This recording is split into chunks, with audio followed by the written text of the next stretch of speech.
Hello students, आज हम करेंगे exercise 1.2 question number 1। Question number 1 क्या बोलता है? Prove that root 5 is irrational. मैं आपको बता देती हूँ, रूट के अंदर जितने भी प्राइम नंबर होते हैं जैसे रूट 2, रूट 3, रूट 5, रूट 7, ये सब इरेशनल नंबर होते हैं। ऐसे क्वेश्चंस को प्रूव करने के लिए एक ही मेथड होता है, वो होता है कॉन्ट्राडिक्शन मेथड।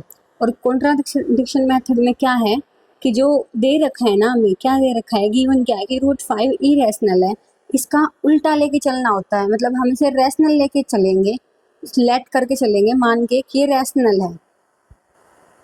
और सबके लिए जो ये रूट 2, रूट 3 सबके जो स्टेप होते हैं वो बिल्कुल डुप्लीकेट होते हैं। तो आइए इसे सोल्व करते हैं। हम सोल्व करने का क्या तरीका है, सबसे पहले हम क्या करते हैं, अज्यूम कर लेते हैं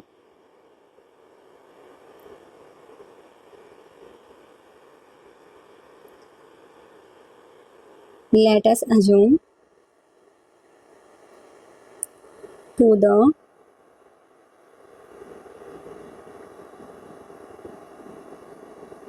contrary that root 5 is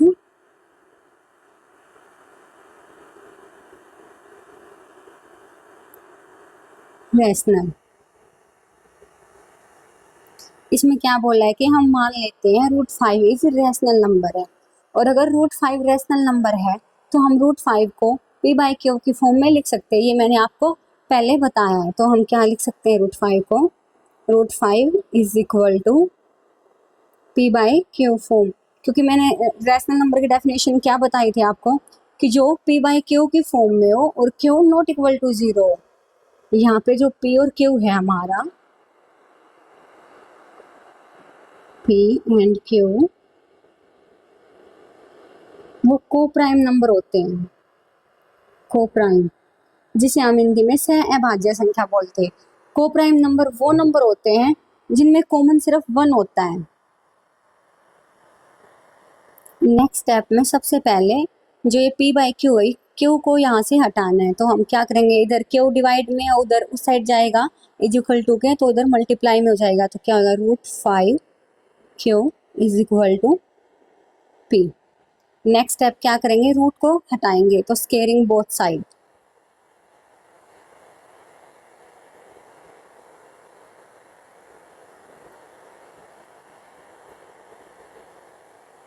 क्या हो गया हमारा, root 5 q whole square is equal to p square. Root से रूट जो 5 का जो रूट है वो कट जाएगा, यहाँ क्या बचेगा हमारा, 5 q square is equal to p square. अब हमारा क्या निकल के आया, p स्केयर जो है वो इज इक्वल टू है 5 क्यू स्केयर। इसका मतलब जो 5 है, 5 क्यू स्केयर है, वो p का मल्टीपल है। तो हम क्या लिखेंगे, यहाँ पे क्या है कि जो 5 है वो p स्केयर का मल्टीपल है, तो ये डिवाइड भी हो जाएगा। तो हम क्या लिखेंगे, जो p स्केयर है इज डिविजिबल बाय 5। अब हमने एक थ्योरम की थी 1.1 से पहले कि जो अगर p प्राइम नंबर है हमारा और p square is divisible by 5 है, तो p is also divisible by 5। p is also divisible by 5। ये हमारी थ्योरम है 1.2 थ्योरम। एक्सरसाइज चैप्टर नंबर 1 में 1.2 थ्योरम है, जिसकी स्टेटमेंट यही बोलती है कि p अगर हमारा प्राइम नंबर है, p square is divisible by 5 है, तो p is also divisible by 5। इसे हम, जो हमें ये निकाला है, इसे हम इक्वेशन नंबर 1 दे देते हैं ताकि आगे क्वेश्चन सॉल्व करने में इजी रहे। इस रिजल्ट को हम इक्वेशन नंबर 1 का नाम दे देते हैं। नेक्स्ट करते हैं सॉल्व। नेक्स्ट स्टेप हमारा, अब हमें ये पता है कि ये डिविजिबल है, तो क्या लिख सकते हैं हम, नाउ we can write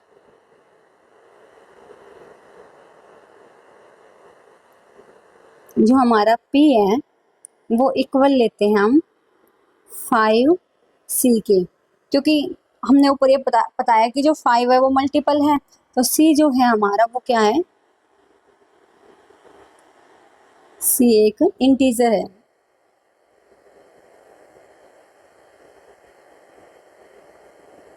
यहाँ पे हमें ये पता है कि p की वैल्यू क्या है, ऊपर ये निकाली थी, p की वैल्यू है √5q, यहाँ पुट कर लेते हैं हम, p की वैल्यू है √5q इज इक्वल टू 5 से इसे सोल्व करेंगे, स्केयरिंग बोथ साइड,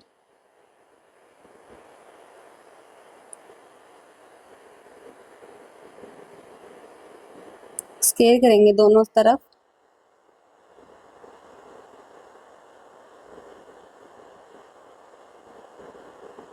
तो क्या निकल के आएगा हमारे पास, ये रूट से कैंसिल हो जाएगा, 5q square is equal to 5 का स्केयर करेंगे तो 25, c स्केयर ये 5 कैंसिल कर देगा, तो हमारे पास क्या आएगा, q square is equal to 5c square. अब देखिए हमने ऊपर क्या दिखाया था कि जो p है वो डिविजिबल है 5 से, ये लिख रखा है यहाँ पे। अब हमें p दिखा दिया, हमारा रैशनल नंबर क्या दूसरा p/q, अब हमें ऐसे ही q दिखाना है, तो ये हमारा q भी वही निकल के आ गया जो हमने p दिखाया था। अब हमारा क्या आया, q स्केयर जो है वो इज इक्वल टू है 5c स्केयर, इट मीन्स जो q है, जो 5c स्केयर 5 है हमारा वो q का मल्टीपल है, अगर q का मल्टीपल है तो वो डिवाइड भी हो जाएगा, तो हम क्या लिख सकते हैं, यहाँ पे लिख देते हैं हम q square is divisible by 5, तो q भी करेगा, q is according to theorem q is also divisible by 5। इस इक्वेशन को हम, इस रिजल्ट को इक्वेशन बोल सकते हैं, को सेकंड ले लेते हैं हम नंबर। अब दोनों रिजल्ट में देख लियो, दोनों इक्वेशन जो है वो क्या बोल रहे हैं, जो p है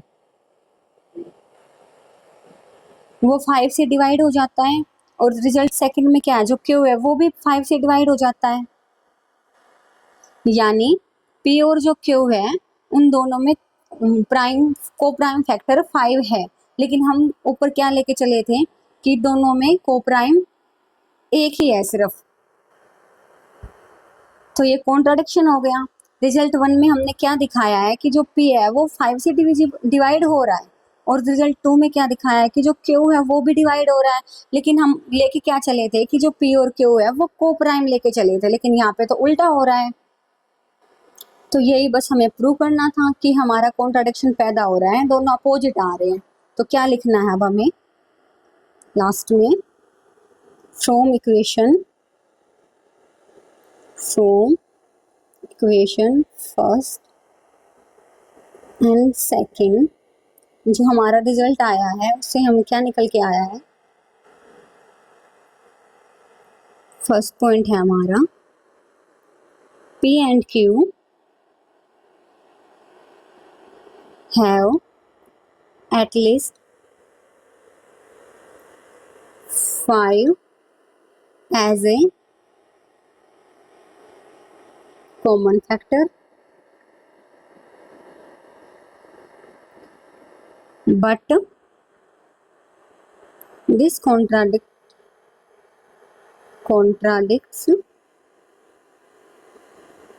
the fact that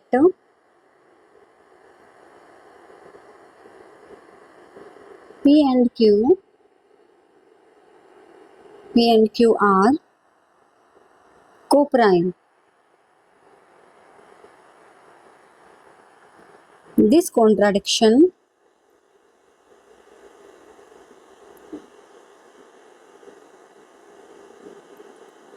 has arisen because of our incorrect assumption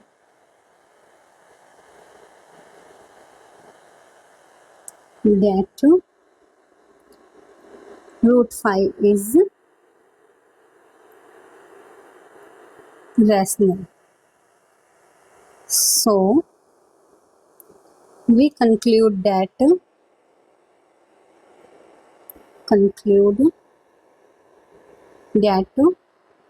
root 5 is irrational.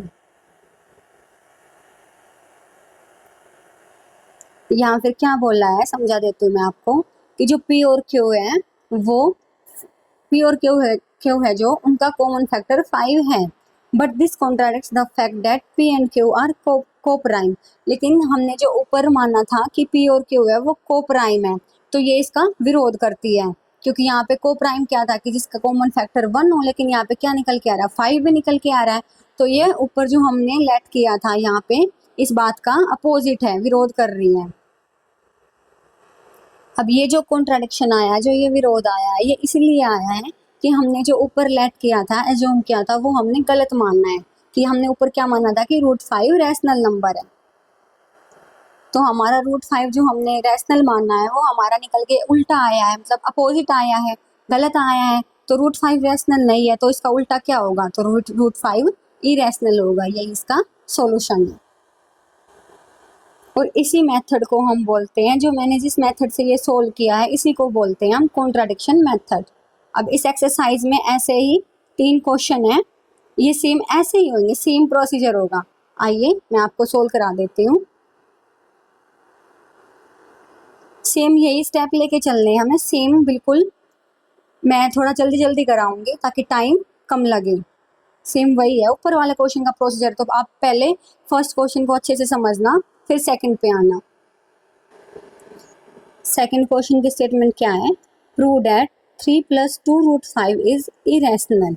अब हमें ये पता है कि रूट 5 जो है वो हमने फर्स्ट क्वेश्चन में प्रूव किया है कि जो रूट 5 है वो हमारा क्या है, इरेशनल नंबर है। और ऐसे ही एक थ्योरम है 1.3, उसमें प्रूव किया है मैथ में, आप देखना कि रूट 2 है वो भी हमारा इरेशनल है, ये प्रूव कर रखा है। और अब हमारे जो एक्सरसाइज 1.2 में क्वेश्चन नंबर 2 और 3 है, उसमें ऐसे ही क्वेश्चन आए जैसे रूट 2 रूट 5, और ये हमने रूट 2 रूट 5 फर्स्ट क्वेश्चन में जैसे रूट 5 ये हमने प्रूव किया है, तो हम इसका डायरेक्ट रिजल्ट यूज करेंगे। हमने फर्स्ट क्वेश्चन में कर दिया इसलिए कि जो रूट 5 है रूट 2 है, ये हमारे हम प्राइम नंबर हैं, जो ये रूट के अंदर ही हमारे ऑलरेडी इरेशनल नंबर है जो हमने प्रूव किया है। तो इस चीज का हम डायरेक्ट रिजल्ट यूज करेंगे सेकंड क्वेश्चन में। क्वेश्चन करने का सेम प्रोसीजर वही है कॉन्ट्राडिक्शन मेथड से ही। तो सबसे पहले आइए हम क्या करते हैं, अज्यूम करते हैं। क्या करेंगे हम, let us assume to the contrary that 3 + 2 root 5 is rational number. कि हम मान लेते हैं कि जो ये नंबर है ये रैशनल नंबर है, तो रैशनल नंबर को हम p/q की फॉर्म में लिख सकते हैं। तो आइए लिखते हैं, ये हमें रैशनल फॉर्म में लिख दिया है। अब हमें ये पता है कि रूट 5 जो है ये हमने प्रूव किया है कि इरेशनल नंबर है, तो हम रूट 5 को एक साइड रखेंगे अकेला और बाकी सारे टर्म को दूसरी तरफ ले जाएंगे। तो क्या करेंगे, हम सोल्व करेंगे 2 root 5 is equal to p/q। 3 इधर पॉजिटिव है तो इज इक्वल टू के राइट साइड आएगा, तो क्या है, नेगेटिव। इस इक्वेशन को सोल्व कर लेंगे हम, 2 root 5 is equal to, LCM से सोल्व कर लेंगे,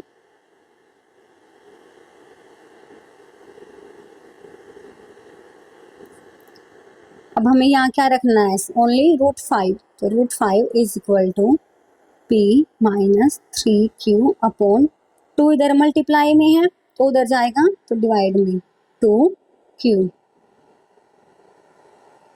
अब यहाँ आके हमें समझना है, क्या देखो जो ये रूट 5 है ये तो हमारा इरेशनल नंबर है जो हमने ऑलरेडी प्रूव किया है, और जो p और q है ये क्या है, हमारे ये इंटीजर है, और ये p/q की फॉर्म में है, तो ये क्या हुए हमारे rational number.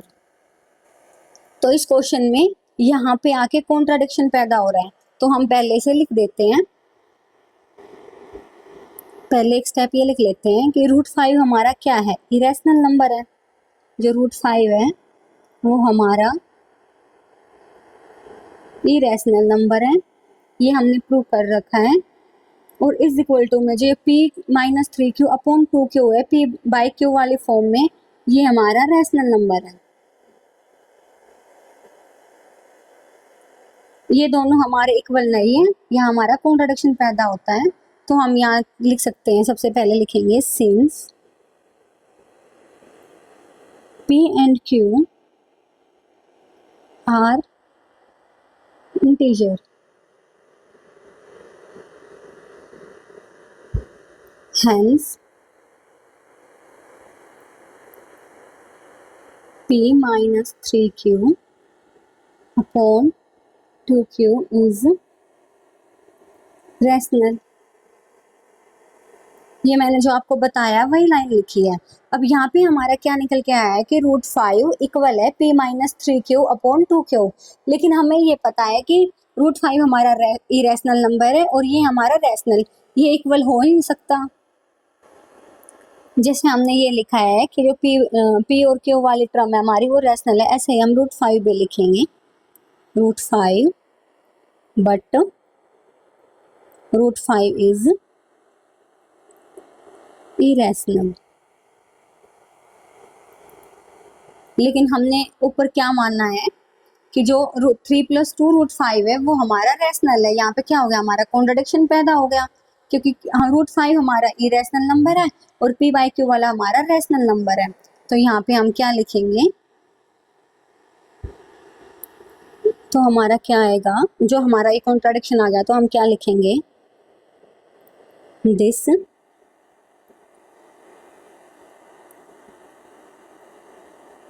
contradiction has arisen because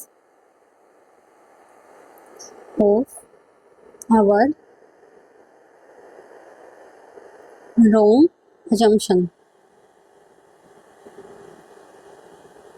ये क्या बोल रहा है कि ये जो कॉन्ट्रडिक्शन आया है, निकल के आया हमारे पास, ये हमारे जो हमने अजम्पशन माना है उसको गलत मानने की वजह से आया। क्यों, क्या अजम्पशन माना था हमने माना था कि 3 + 2 √5 जो है वो हमारा रैशनल नंबर है। फिर हमने निकाला तो हमारा क्या निकल के आया, √5 तो इरेशनल, लेकिन p-3q अपॉन 2q क्या आया, हमारा रैशनल नंबर। यहाँ पे हमारा कॉन्ट्रडिक्शन हो गया। तो इसका मतलब अगर ये रैशनल नंबर नहीं है तो इसका अपोजिट क्या बचा हमारे पास, इरेशनल नंबर। तो हम क्या बोल सकते हैं, हेंस 3 + 2 √5 इज इरेशनल। और यही क्वेश्चन में हमने प्रूव करना था। क्वेश्चन में इरेशनल दे रखा था, हमने अजम्पशन किया था कि ये रैशनल नंबर है और हमने सोल्व किया ये क्वेश्चन, तो हमारे पास क्या निकल के आया कि ये रैशनल नंबर है। मतलब हमने इरेशनल नंबर है, हमने अजम्पशन किया था कि रैशनल नंबर है, बट ये वेरीफाई नहीं हुआ तो हमारे पास कॉन्ट्राडिक्शन आ गया। तो अगर ये रैशनल नंबर नहीं है तो क्या बचा हमारे पास, इरेशनल नंबर। तो हम इसे क्या बोल देंगे कि ये नंबर हमारा इरेशनल नंबर है। जो चीज़ हमें प्रूव करनी है वो चीज़ नहीं निकल के आती है तो ऑफकोर्स उसका अपोजिट ही आएगा आंसर। तो हमें इसमें क्या प्रूव करना था कि रैशनल है या नहीं। अब ये रैशनल तो नहीं निकल के आया तो हमारा क्या आ गया, इरेशनल। तो ये 3 + 2 √5 क्या आया हमारा, इरेशनल। और यही क्वेश्चन में प्रूव करना था। ऐसे ही हम लास्ट पार्ट पे चलते हैं, थर्ड क्वेश्चन का फर्स्ट पार्ट करते हैं। वही सेम स्टेप हमारे इसमें भी क्या करना, prove that the following are irrational. इसके 3 पार्ट हैं, तीनों हमें प्रूव करने हैं कि ये इरेशनल हैं। इरेशनल के लिए हमें क्या करना होता है, प्रूव करने के लिए कौन सा मेथड अप्लाई करते हैं हम, कॉन्ट्राडिक्शन मेथड। पर हमें ये पता है कि पहले क्वेश्चन में हमने सोल्व किया है कि जो रूट के अंदर प्राइम नंबर है, जैसे √2 है, √5 है, ये हमारे क्या निकल के आए हैं, हमने प्रूव किया ये हमारे इरेशनल नंबर निकल के आए हैं। तो हम वहीं से इनका डायरेक्ट रिजल्ट उठाएंगे और क्वेश्चन को सोल्व करेंगे। तो सबसे पहले हम क्या करेंगे, वही अजम्पशन हम एज्यूम करेंगे कि जो 1/√2 है वो हमारा रैशनल नंबर है, और फिर 1/√2 को हम रैशनल नंबर के फॉर्म में दिखाएंगे और उसे सोल्व करेंगे। तो आइए हम इसे स्टेप बाय स्टेप करते हैं। कॉन्ट्राडिक्शन मेथड से करते हैं। कॉन्ट्राडिक्शन मेथड में क्या होता है, हम क्या करते हैं कि जो हमें दे रखा है, जैसे क्वेश्चन में स्टेटमेंट दे रखी है कि 1/√2 इरेशनल है, लेकिन हम इसका अपोजिट लेके चलते हैं, इसका रैशनल नंबर लेके चलते हैं और इसे प्रूव करते हैं। तो आइए हम इसे करते हैं। सबसे पहले let us assume to the contrary that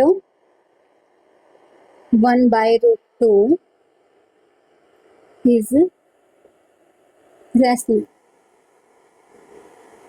अब हमें रैशनल की डेफिनेशन पता है कि जो p/q की फॉर्म में हो और q नॉट इक्वल टू 0। तो आइए इसे हम ऐसे ही इस फॉर्म में लिखते हैं।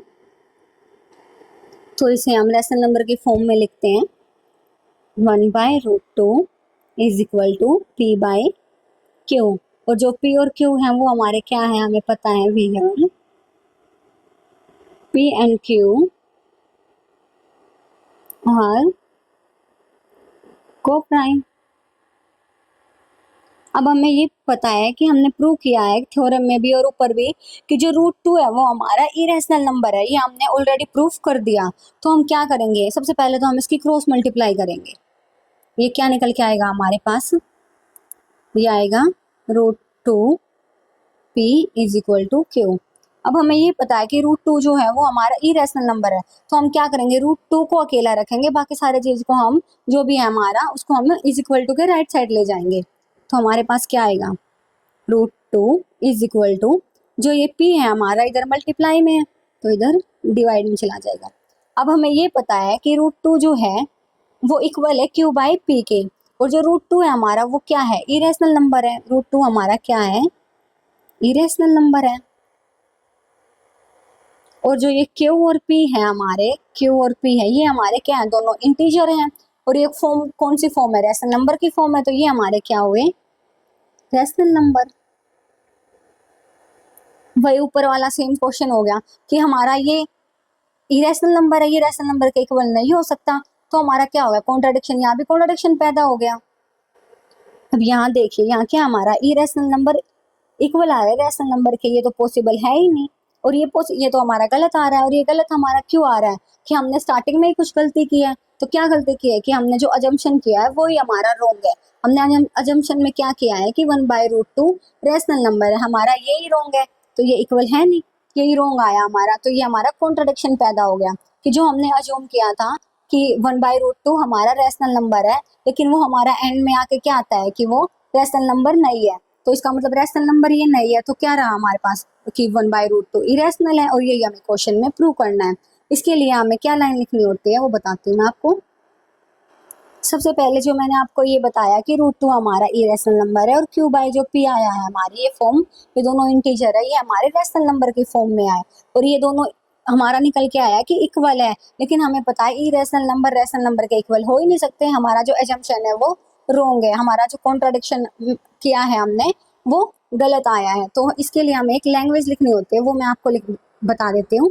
सबसे पहले मैंने जो आपको ये बताया कि √2 हमारा इरेशनल है और ये हमारा रैशनल है। सबसे पहले हम इसकी लिखेंगे, since p and q are integer, hence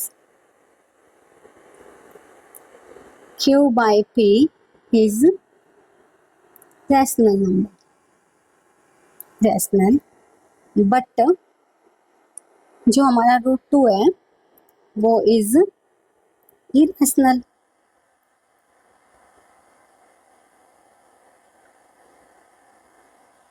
अब यहाँ पे हमारा कॉन्ट्राडिक्शन आया, और ये कॉन्ट्राडिक्शन हमारा जो आया वो किस लिए, इसको भी हम स्टेटमेंट में लिखेंगे। क्या लिखेंगे, this contradiction has arisen because of our wrong assumption।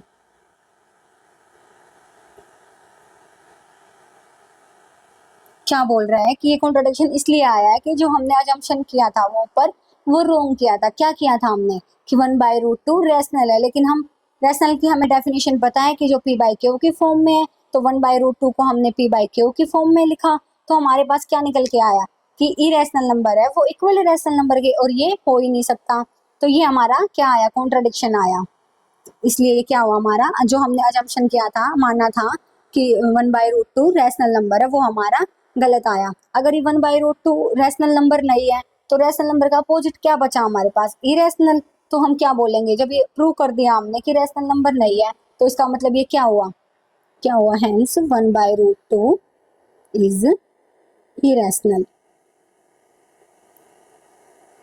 और यही क्वेश्चन में प्रूव करने के लिए बोला था। अब हम चलते हैं नेक्स्ट पार्ट पे। अब हम इसके सेकंड पार्ट पे करते हैं। सेकंड पार्ट क्या है हमारा, 7√5। वही सेम स्टेप होंगे। हम सबसे पहले हम अज्यूम करेंगे कि ये हमारा रैशनल नंबर है, फिर हमें उसे रैशनल नंबर की फॉर्म में, p/q की फॉर्म में लिखेंगे और सोल्व करेंगे। तो आइए हम सबसे पहले वही स्टेटमेंट लिखते हैं। Let us assume to the contrary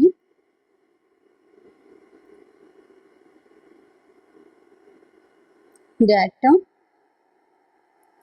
7√5 is rational। अगर ये रैशनल है तो हमें पता है रैशनल p/q की फॉर्म में होते हैं। अब इसे हम p/q की फॉर्म में लिखेंगे। 7√5 इज इक्वल टू p/q, और p/q का हमें पता है, where p and q are coprime. अब हमें पता है कि जो √5 है वो हमारा इरेशनल है, लेकिन √5 के साथ मल्टीप्लाई में क्या है, 7। तो हम क्या करेंगे, √5 को एक साइड में अकेला रखेंगे और 7 को हम राइट साइड ले जाएंगे √5 के। तो √5 इज इक्वल टू p/q। 7 इधर हमारा मल्टीप्लाई में है तो उधर जाएगा, तो डिवाइड में हो जाएगा, तो ये क्या होगा, p/7q। अब हमें ये पता है कि जो √5 है वो हमने निकालना है कि √5 हमारा क्या आया है, इरेशनल नंबर आया है। और ये जो हमारा p और q है ये हमारे इंटीजर है, और जो इंटीजर है वो क्या हमारे रैशनल की फॉर्म में है। तो यहाँ पे इन्होंने क्या बोला है कि इरेशनल नंबर इक्वल है रैशनल नंबर के, लेकिन ये चीज तो गलत है। हमारा अजम्पशन जो हमने माना था वो रोंग आ रहा है। तो मैं पहले लिख के बता देती हूँ, जो √5 है वो हमारा क्या है, इरेशनल नंबर है, और ये हमारा क्या है, p/q वाला रैशनल नंबर है। लेकिन ये हमारा इक्वल तो नहीं आ रहा, ये नॉट इक्वल है। यहाँ पे क्या है कि जो इरेशनल नंबर है वो not equal to rational number के है, नहीं आ रहा। और यहाँ पे हमने जो क्वेश्चन में माना था कि रैशनल नंबर है, और यहाँ पे ये इक्वल आ रहा है, लेकिन ये आना नहीं चाहिए। तो ये हमारा क्या होगा, कॉन्ट्रडिक्शन हो गया। तो इसे भी हम सेम वही स्टेटमेंट में लिखेंगे यही बात, कि जो हमारा p और q है, सिंस p एंड q है जो हमारे, वो क्या है, इंटीजर है, हेंस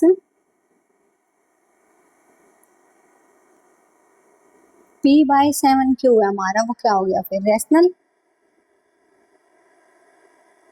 बट √5 इज irrational।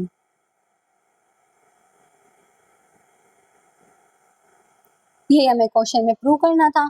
ये हमारा कॉन्ट्राडिक्शन आ गया। अब उसको हम लैंग्वेज में लिखेंगे कि this contradiction has arisen because of our wrong assumption. Wrong assumption क्या था, मैंने आपको ऊपर भी बताया, सेम वही स्टेप है कि हमने रैशनल नंबर मान लिया था, लेकिन ये हमारा निकल के क्या आया, रैशनल नंबर तो नहीं आया।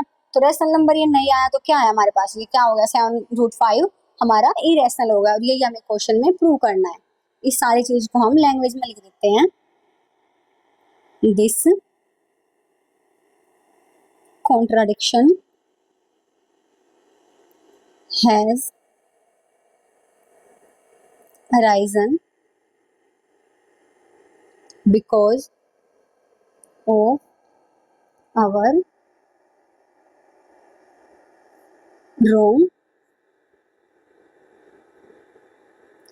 assumption. Hence, 7√5 is irrational। ये हमारा क्वेश्चन यहाँ पे खत्म होता है। अब हम क्वेश्चन थर्ड के लास्ट पार्ट पे चलते हैं। लास्ट पार्ट है हमारे पास 6+2√2। अब हमें ये पता है √2 क्या है, हमारा इरेशनल नंबर है। हमें ये करना है सेम वही स्टेप कि हम अजम्पशन लेके चलते हैं कि ये जो 6+2√2 है ये हमारा रैशनल नंबर है। फिर हम इसे रैशनल नंबर को p/q की फॉर्म में लिखेंगे और देन इसे सोल्व करेंगे, कॉन्ट्राडिक्शन दिखाएंगे। कॉन्ट्राडिक्शन मेथड से ही क्या करेंगे, हम सबसे पहले लिखेंगे लेट अस अज्यूम सेम वही स्टेप टू द contrary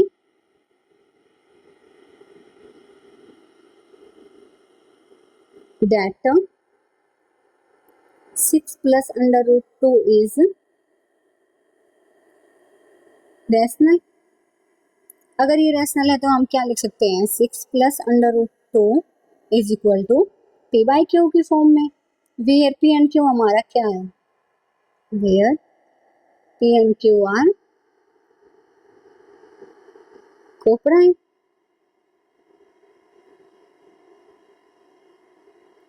अब हमारा नेक्स्ट स्टेप क्या होता है कि जो √2 है इसका हमें ये पता है इरेशनल नंबर है, ये ऑलरेडी हमने प्रूव किया है। तो हम √2 को अकेला लिखेंगे और बाकी सारी चीज को हम √2 के राइट साइड भेज देंगे। तो इसे हम सोल्व करेंगे, हमारे पास निकल के आएगा, इसे हम सोल्व करेंगे √2 इज इक्वल टू p/q। 6 इधर पॉजिटिव में है तो इज इक्वल टू के राइट साइड जाएगा तो नेगेटिव। इसका हम एल्सियम लेके सोल्व करेंगे इक्वेशन को। √2 is equal to q p-6q। अब ये क्या है हमारा √2, ये हमारा क्या है इरेशनल नंबर, और ये हमारे p और q क्या इंटीजर है जो कि रैशनल नंबर को डेनोट कर रहे हैं, दिखा रहे हैं। तो जो ये क्या हमारा इरेशनल नंबर, और ये किसके इक्वल आया है हमारा निकल के, रैशनल नंबर, जो कि बात ये गलत है क्योंकि इरेशनल नंबर रैशनल नंबर के इक्वल हो ही नहीं सकता। और ये गलत क्यों निकल के आया हमारा, क्योंकि जो हमने ऊपर अजम्पशन मानना है वो हमने रॉन्ग मान लिया कि क्या माना था हमने 6+√2 इज रैशनली, इस ये हमने गलत माना है, इसलिए हमारा ये जो इरेशनल नंबर है वो इक्वल निकल के आया रैशनल नंबर के। और जो ये इरेशनल नंबर है ये रैशनल नंबर के इक्वल तो पॉसिबल है ही नहीं। तो हम इसको क्या स्टेटमेंट में क्या लिख सकते हैं कि सिंस सेम वही p and q are integers, hence p-6q upon q is rational, but √2 is irrational। ये वही सेम स्टेप फिर हमारा क्या आ गया, कॉन्ट्राडिक्शन निकल के आ गया कि जो हमने माना था वो हमें गलत मानना है। अगर ये गलत है तो इरेशनल मानना था हमने, ये हमारा रोंग निकल के आया, तो 6+√2 क्या हो गया हमारा इरेशनल हो गया। ये चीज हमें प्रूव करनी थी। अब इस चीज को हम लैंग्वेज में लिख देते हैं, क्या लिखेंगे, this contradiction has arisen because of our wrong assumption, hence 6+√2 is irrational। और यही क्वेश्चन में प्रूव करना था। इसमें 1.2 में जो स्टेप है वो सारे क्वेश्चन के सेम स्टेप है, बस हमें एक क्वेश्चन ध्यान से समझना है फर्स्ट वाला। इसके नेक्स्ट स्टेप सारे यही है, सेम चलेंगे कि हमने ऑलरेडी √5 प्रूव कर दिया, √2 इरेशनल प्रूव कर दिया, सेम स्टेप है बिल्कुल। ये यहाँ पे हमारी एक्सरसाइज खत्म होती है। मिलते हैं नेक्स्ट वीडियो में नेक्स्ट चैप्टर के साथ। अगर हमारी वीडियो अच्छी लगी हो तो लाइक शेयर और सब्सक्राइब करें। Thank you.